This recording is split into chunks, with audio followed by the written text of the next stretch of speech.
Mendekati hari pencoblosan Pilkada Jakarta 2024, manuver para paslon gubernur dan wakil gubernur Jakarta semakin gencar dikerahkan. Hasil survei sejumlah lembaga yang menunjukkan Pilkada Jakarta akan bersaing ketat dan diprediksi akan terjadi 2 putaran, membuat para paslon dan pendukungnya terus berjibaku untuk menaikkan elektabilitas mereka. Salah satunya adalah terus mencari dukungan dari sejumlah tokoh nasional. Mereka bahkan saling klaim telah mendapat dukungan dari sejumlah tokoh yang dianggap dapat menggerek elektabilitas. Calon gubernur nomor urut 1, Ridwan Kamil, terus melakukan pertemuan dengan sejumlah tokoh. Tak tanggung-tanggung, RK bahkan melakukan pertemuan maraton dengan 2 tokoh penting nasional, yaitu Presiden RI Prabowo Subianto dan Presiden periode tahun 2014-2024 Joko Widodo. RK bahkan berani mengklaim bahwa Prabowo dan Jokowi dipastikan mendukung dirinya 100% sebagai calon gubernur Jakarta nomor urut 1.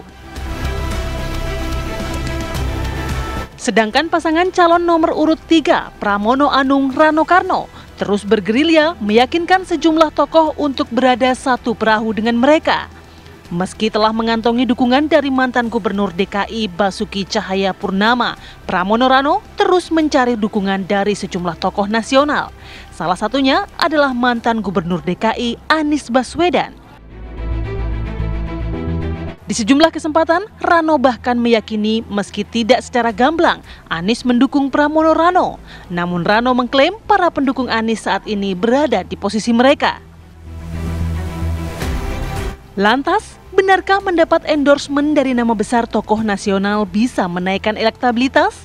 Atau sejatinya rakyat semakin cerdas? Calon pemimpin Jakarta yang akan mereka pilih adalah yang benar-benar dekat di hati mereka?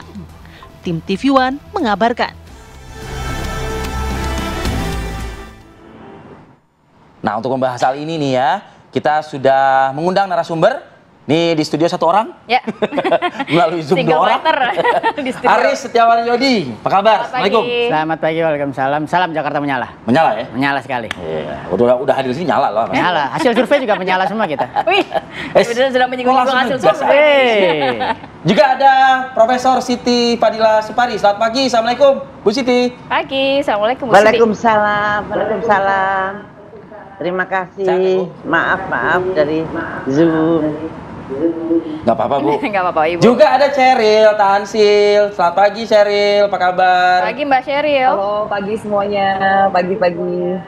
Halo, Mbak Siti, Ibu Siti. Ditungguin nih padahal nih ya ibu-ibu di studio nih. Tapi mungkin saya mau ke Mbak Cheryl dulu ya. Penasaran nih Mbak Cheryl, sebenarnya kan kalau dari RK ini yang paling sering gitu ya, kayaknya sering banget bertemu tokoh-tokoh nasional. RI 1, kemudian mantan presiden dan lain sebagainya. Ini seberapa penting sih menegaskan dukungan dari tokoh nasional ini yang ujung-ujungnya pasti untuk meraup suara warga Jakarta kan, meningkatkan elektabilitas. Seberapa penting sebenarnya? Tentunya sangat penting karena kita lihat survei Litbang Kompas kemarin kalau nggak salah keluarnya ya. Di situ kan approval rating misalnya tingkat kedisukaan terhadap misalnya tokoh-tokoh nasional yang besar ya, ada Presiden ke-7, Presiden ke-8, Pak Jokowi dan juga Pak Prabowo, itu masih tinggi sekali kalau dibandingkan dengan tokoh-tokoh lain ya. Dan kita harus ingat bahwa di Jakarta ini merupakan memang sebuah wilayah yang cukup spesial berbeda dengan wilayah pilkada lainnya, karena menunjukkan bahwa di DKI ini memang konstelasi politik ini penting ya, dan bagaimana menjaga berbagai pihak ini untuk memberikan dukungan yang real begitu. Karena begini, siapapun nanti yang akan duduk di DKI tentunya harus betul-betul inline dengan kepemimpinan pusat, agar program-program terutama dari Pak Prabowo Gibran ya, ini bisa program-program yang terbaik untuk warga bisa lebih bersinergi untuk jatuh ke tangan yang tepat, untuk tepat sasaran ke warga masyarakat yang membutuhkan. Jadi sebenarnya kalau kemarin kita lihat ada pertemuan-pertemuan ya yang orang bilang rally begitu. Sebenarnya bukan rally ya, karena memang pertemuannya sudah lama direncanakan, tetapi karena kesibukan peralihan transisi antara Presiden ke-7 ke-8, itu tentunya kita harus menunggu waktu yang tepat begitu.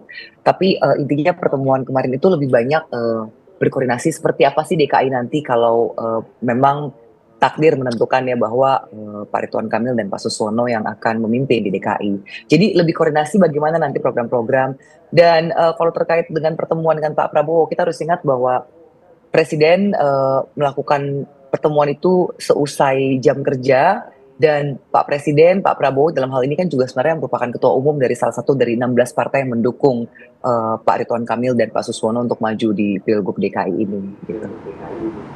Oke. Ya, artinya itu kalimat Anda terakhir itu untuk menjawab tudingan cawe-cawenya Presiden gitu ya, di Pilkada mungkin gitu ya Ceril ya. Tapi Ceril, kalau misalnya Prabowo sudah, Jokowi sudah, di salah satu atau di beberapa macam berita online juga ada pernyataan dari RK loh. Anies Baswedan juga sudah dihubungi. Nah, tapi kapan realisasinya? Katanya lagi sprint nih, kan ketemu toko-toko. Lagi rally ya, lari ya. Iya, kalau dihubungi betul sudah dihubungi. Masalahnya jadwalnya itu kapan kan? Karena ini padat sekali jadwal, dan tiba-tiba seusai ada makan di restoran Padang dengan Pak Prabowo juga lalu ke Solo begitu ya, itu tiba-tiba membludak itu semua jadwal yang mengajukan ke bagian protokoler untuk jadwal begitu ya. Jadi begitu besar keinginan masyarakat dan juga tokoh-tokoh di DKI maupun nasional yang ingin bertemu dengan Pak Ridwan Kamil dan juga Pak Suswono langsung. Ini mungkin karena mereka pengen tahu nanti bagaimana sih komitmennya kalau misalnya sampai betul bisa memimpin Jakarta ya.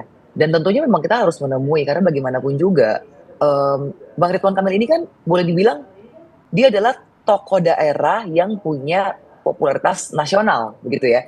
Tapi masuk DKI ini kan kita harus berhadapan dengan elit-elit politik, juga simpul-simpul masyarakat, tokoh-tokoh masyarakat itu juga ratusan yang harus dihampiri ya. Tentunya sebagai tamu yang datang ke Jakarta ingin menjadi sosok yang mengayomi warga Jakarta. Tentunya ini harus dilakukan pertemuan-pertemuan seperti ini begitu. Termasuk dengan Pak Anies dalam kapasitasnya sebagai orang yang pernah memimpin DKI. Kalau perlu kita juga ingin bertemu dengan Pak Basuki Cahayapurnama. Jadi semua tokoh-tokoke baik yang pernah memberikan kontribusi besar untuk DKI ini memang layak untuk istilahnya ya diadakan silaturahmi begitu. Oke.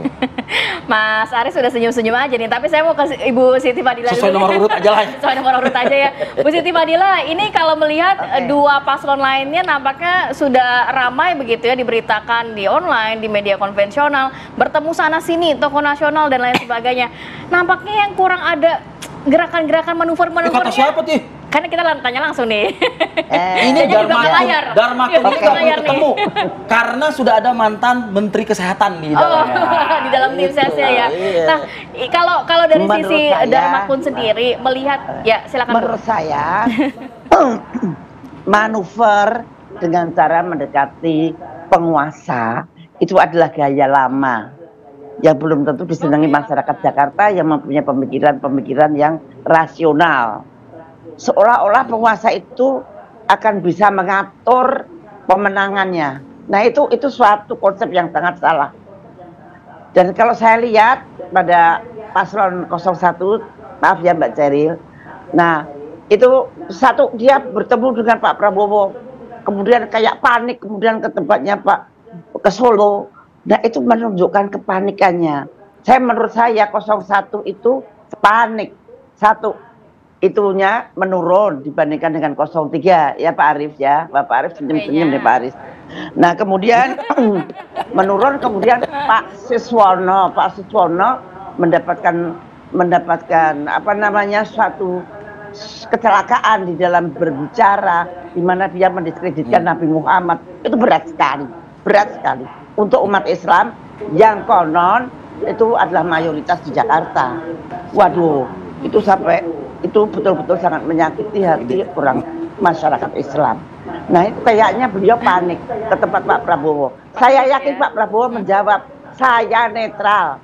Karena dalam pidatonya beliau, dia juga statementnya beliau, dia tidak akan mengurusi pilkada. Dia tidak akan mempengaruhi pilkada biar berjalan seperti apa adanya. Itu dari Pak Prabowo.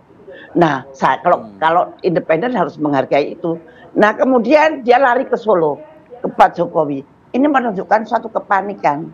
Nah kalau kepingin dekat sama Pak Jokowi, ya jelas kalah sama Pak Pramono Anung. Pak Pramono Anung itu dia sekap yang udah 10 tahun. Yang namanya sekap dengan presiden, waduh, itu deket banget. 10 tahun tiap hari ketemu.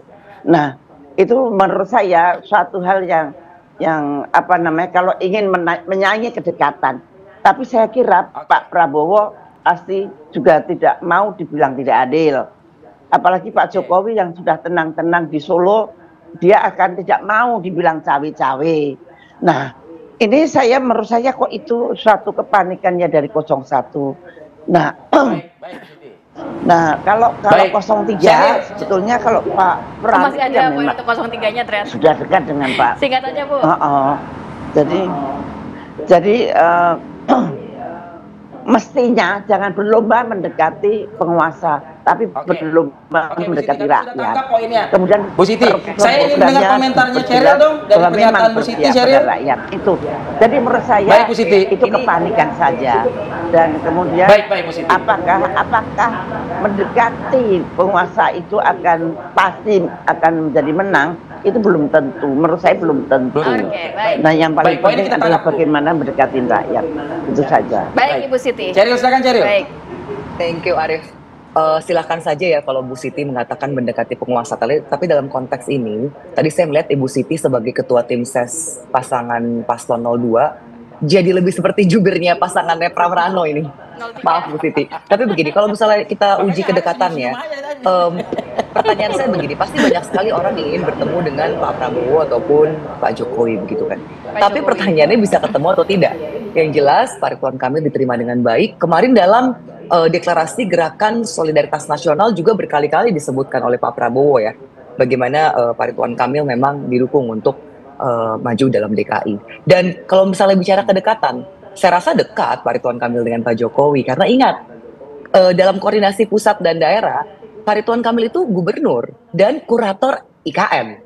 Berarti kan dekat sekali hubungannya dan dipercaya dalam hal profesionalisme. Jadi bukan hanya dalam kedekatan politik begitu. Dan kalau misalnya dibilang panik, saya rasa tidak ya, karena begini, Pak Ridwan Kamil ini punya track record yang baik dan bisa ditawarkan untuk warga DKI. Jadi tidak ada kepanikan. Kami bukan orang yang misalnya tidak percaya dengan COVID begitu, padahal jelas semua orang di seluruh dunia merasakan itu begitu ya. Tapi apapun itu, kalau kita bicara soal hasil survei, betul memang pada saat ini bersaing ketat ya antara 01 dan 03, dan kami sangat menghargai hasil survei yang ada karena kami di tim ses pun kami butuh mengetahui refleksi bagaimana kondisi masyarakat sekarang ya. Yang jelas pada saat ini begitu besar animo orang yang mengundang paslon kami, terutama Bang Ridwan Kamil ya, untuk datang karena mereka ingin kenal lebih dekat. Mungkin selama ini terlalu banyak black campaign yang diluncurkan oleh pihak-pihak tidak bertanggung jawab ya. Dan ketika orang melihat sosok Ridwan Kamil yang saat ini tiba-tiba menjadi media darling, orang jadi ingin lebih tahu aslinya seperti apa. Jangan-jangan black campaign yang ada di sosial media dan WhatsApp itu tidak betul, bahwa pasangan kami misalnya ABCD. Ternyata ketika ketemu adalah seseorang yang sosok yang hangat, bisa diraih dengan mudah, dan juga sosok yang punya visi misi yang jelas begitu. Baik, Mbak Sheryl. Ini saya mau ngasih kesempatan ke Mas Aris, tapi kayaknya udah menjadi perwakilan dari Fadila nih. Kayaknya Mas Aris nggak perlu ngomong nih loh. Mau ngomong atau senyum-senyum aja nih? Udah ada Bu Siti Fadila nih soalnya nih. Tapi ntar dari saya kita jeda dulu deh. Ya, kami kembali saat lagi. Tetaplah bersama kami.